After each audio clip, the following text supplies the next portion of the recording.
안녕하세요. 김지현의 리포트 김지현입니다.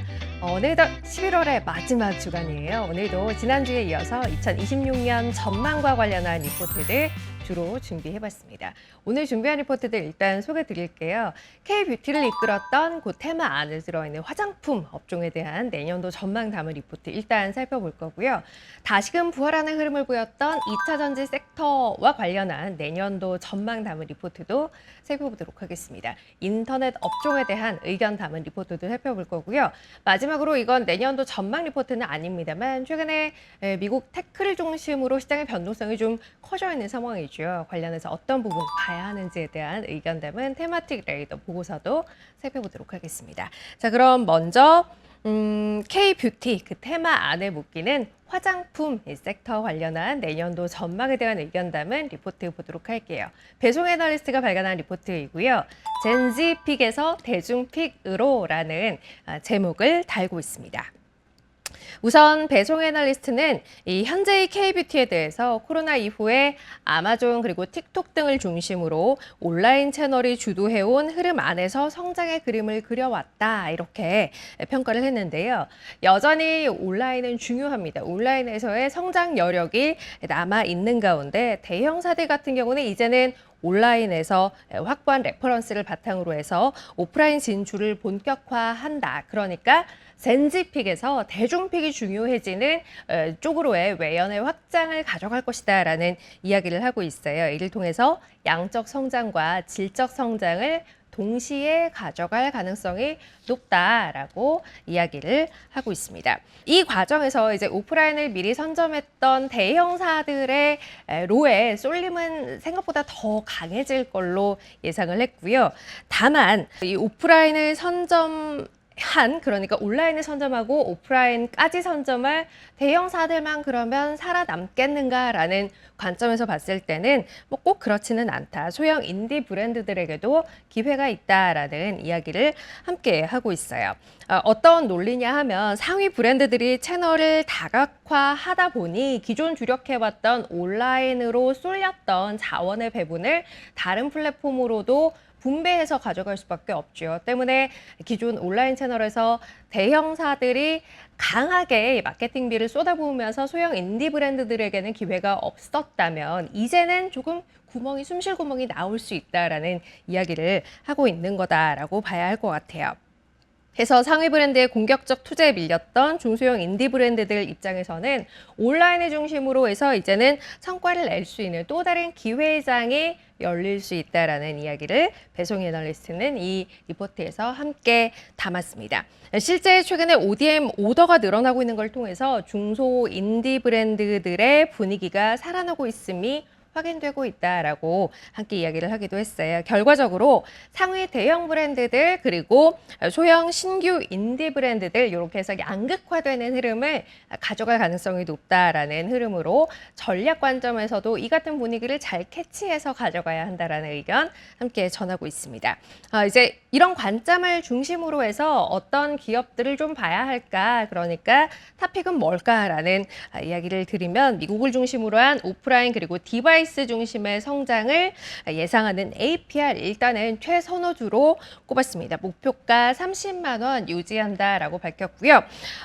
인디 고객사의 긍정적인 흐름과 맞물려서 수혜가 예상되는 코스메카 코리아, 대형 ODM사에 비해서 중소형 인디 고객사의 영향을 크게 받는 구조상 조금 더 눈여겨볼 필요 있다라는 이야기하고 있어요. 목표가는 10만 원 유지한다고 밝혔고요. 이외 관심 종목으로는 에이블 CNC 그리고 제닉 같은 기업들 이야기를 하고 있습니다. 자, 다음은 2차 전지 섹터에 대한 이야기예요. 김철중 애널리스트가 발간한 리포트인데요. P, 그러니까 판매 가격, 그리고 Q, 출하량, 사이클의 전환과 공급 유연성의 확보라는 제목을 달고 있습니다. 제목에서도 유추할 수 있듯이 내년 2차 전지 섹터의 핵심은 판가 사이클이 전환되고 출하량 사이클도 전환돼서 일단 전체적으로 봤을 때 긍정적이다라는 것, 그리고 제품 수요의 변화와 맞물린 공급 유연성을 확보하는 게 결국은 이 PQ 사이클의 전환이라는 구도 안에서 굉장히 중요한 키가 될 것 같다라는 이야기를 담고 있는 리포트예요. 일단은 순서상으로 볼 게 P이죠.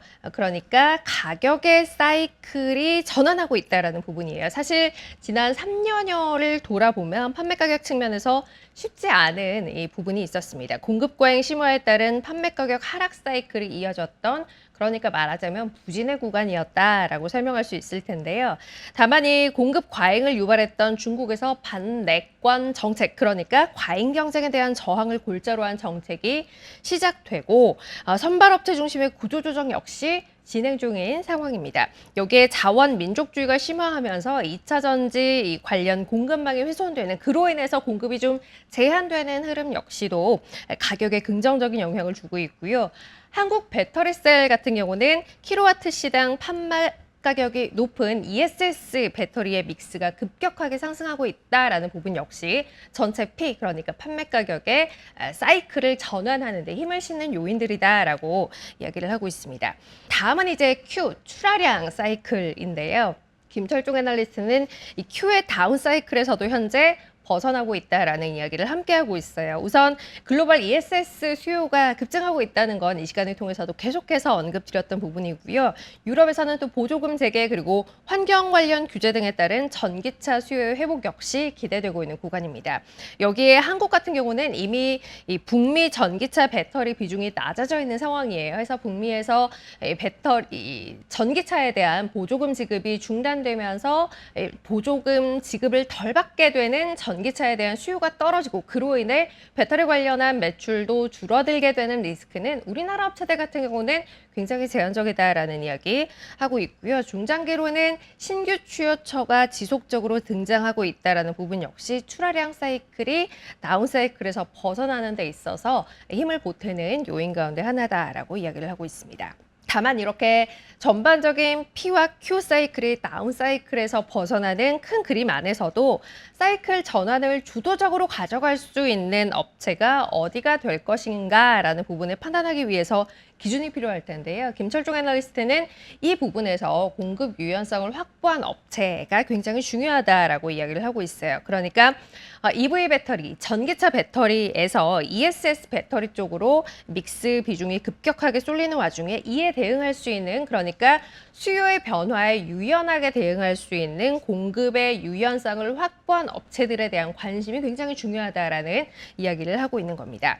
그래서 투자 관점에서는 섹터 내에서도 차별화가 진행된다라고 봐야 한다는 입장이고요. 주목할 밸류 체인으로는 첫 번째, 북미 ESS LFP 배터리 관련 밸류 체인, 그리고 유럽 중저가 전기차향 밸류 체인, 마지막으로 2026년 테슬라 신제품향 밸류 체인을 주목해 볼 필요가 있다라는 이야기 하고 있습니다. 여기 이제 이렇게 다 표시가 돼 있고요. 이 세 가지 관점의 밸류에이션 매력도까지 더해서 교집합을 찾아봤을 때 여기 들어오는 기업들이 이제 탑픽이 되겠다라고 이야기를 할 수 있겠죠. 여기 보시면 탑픽은 LG 에너지 솔루션 있고요. LNF 있고요. 삼성 SDI 있고요. 그리고 마지막으로 CATL도 포함이 되어 있습니다. LG 에너지 솔루션의 목표가는 61만 원이고요. 삼성 SDI의 목표가는 45만 원, 그리고 LNF 목표가는 18만 원으로 유지한다라는 입장이고요. CATL 같은 경우는 기존 목표가가 420위안이었어요. 이걸 520위안까지 상향 조정한다고 밝혔습니다. 자, 다음은 이제 인터넷 섹터에 대한 2026년 전망입니다. 26년 주도 섹터 2군 정도는 됩니다라는 제목으로 이미석 애널리스트가 발견한 리포트인데요.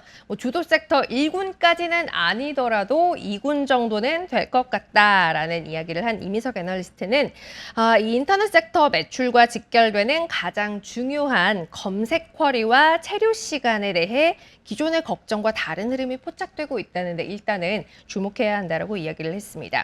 생성형 AI 검색이 확산되면 검색 쿼리도 체류 시간도 감소할 거라는 우려가 사실 이 섹터를 보는 주된 시각이었죠. 다만 오히려 레거시 검색 엔진의 체류 시간이 최근에 유의미하게 증가하고 있다는 이야기를 하고 있어요. 실제 구글 같은 경우는 총 체류 시간이 지난 6월 이후에 전년 대비 10% 이상, 9월 이후에는 20% 이상 가장 증가하는 흐름을 보였습니다. AI가 검색 결과 내에서 직접 요약과 답변을 제공하는 AI 오버뷰 기능이 요약 이후 관련 주제 탐색 등으로 이어지면서 머무르는 시간을 더 길게 만들었다라는 이야기인데요. 이 같은 흐름은 구글 AI 오버뷰와 비슷한 브리핑 서비스를 제공하는 네이버에서도 역시 비슷하게 나타날 거란 전망이고요. 실제 지난 수년간 감소하는 흐름을 보였던 네이버의 체류 시간이 회복되는 흐름은 이미 관찰되고 있기도 합니다. AI 검색과 에이전트 출시 등은 트래픽의 질과 광고 효율을 동시에 높여서 그러니까 광고 단가의 상승세 역시 Q에 이어서 구조적으로 만들고 있다라고 이야기를 하고 있는데요. 2차 전지와 마찬가지로 P도 Q도 모두 다 이제 상승하는 국면이라는 거죠. 여기에 더해서 이제 C, 그러니까 비용 측면에서도 긍정적인 흐름이 보인다라고 이야기를 함께 하고 있어요.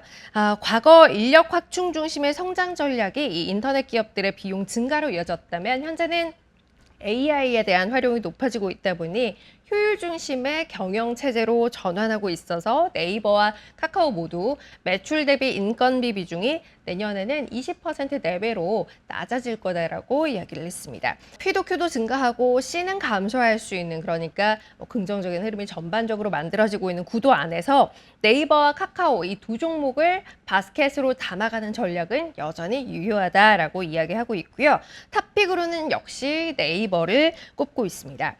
광고 부문 성장률 상향, 내년 실적 추정치 상향을 반영해서 목표가 기존 40만 원에서 41만 원으로 상향 조정했고요. 함께 바스켓 전략에 활용할 카카오 같은 경우는 투자 의견 매수 유지하는 한편 목표 주가 82,000원 그대로 유지한다고 밝혔습니다. 자, 마지막은 테마틱 레이더 보고서예요. 김성근, 조윤경 애널리스트가 함께 발간한 리포트인데요. 시장 오르내림의 폭이 어느 때보다 커지고 있고 엔비디아 실적 지난주 나온 이후에 실제 테크주의 변동성이 더 커질 수 있다라는 예측은 그대로 반영이 되고 있는 상황입니다.